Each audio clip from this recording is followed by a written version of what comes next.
Hello, hello, mga Mars. Good morning, good morning. Time check is 10:30 na po ng umaga. So, for today's video ay mag-cooking show na naman tayo, mga mare. So, ayun ang aking lulutuin ay pork igado. So, as you can see, yan na po ang aking ingredients. Napaka-simple lang ang aking lulutuin. Kaya yan, samahan nyo ako maglinis ng karne.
So ay mga mare, nilipat ko na siya sa malaking mangkok ang atay at ang pork. So sinabayan ko na rin ng lagay ng paminta at toyo. So ayan palang process mga mare, kailangan ibababad muna sa toyo at paminta ang karne at ang atay bago lutuin. So ayan pala yan ang pagluto ng pork igado. So ngayon ko lang talaga, first time lang talaga ako nagluto ng pork igado mga marche, at itong nakita ko sa TikTok. Ayan. So ayan ang gulay ng pork igado mga mare. Ayan, magkagayakin ko na ang carrots at ang red pepper.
Mars, naisalang ko na ang ating atay na baboy. Atay sa baboy.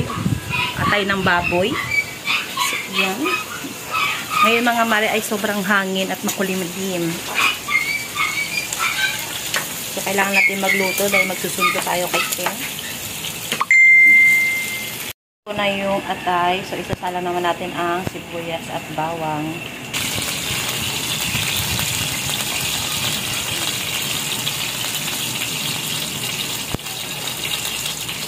Pero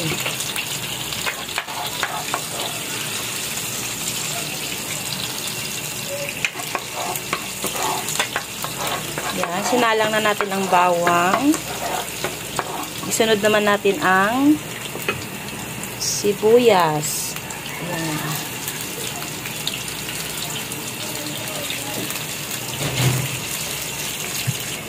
Yan, lunod na natin ang karne.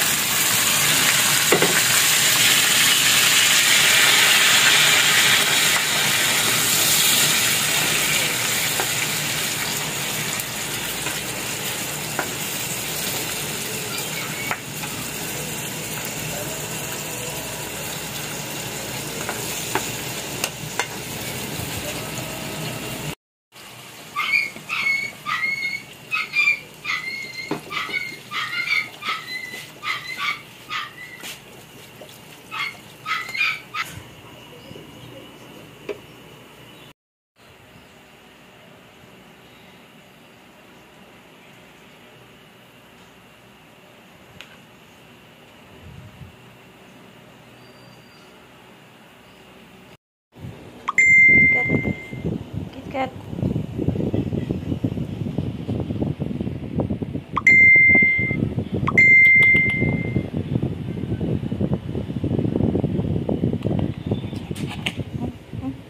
Oh. Ang harot mo ah. Hey.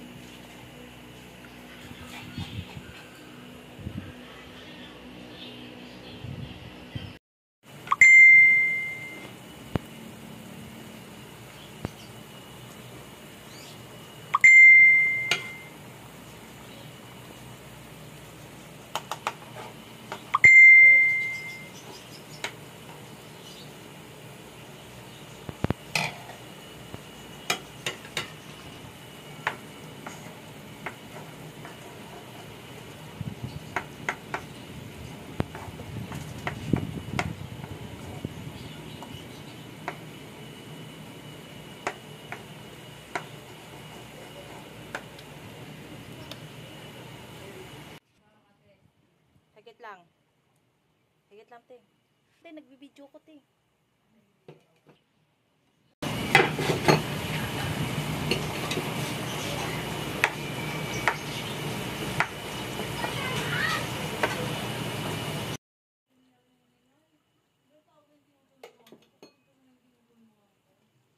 Di ba siya nagpagawa ng bahay niyan?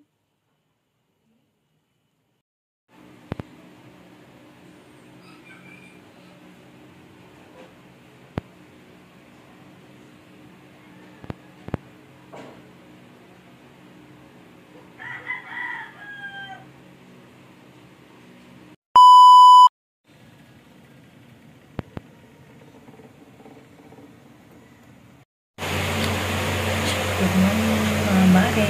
So umaga tayo gumising ngayon dahil field trip ng anak ko. Kaya gahanda tayo ng kanyang dadalhin sa kanyang field trip. So ito kanyang mga baon.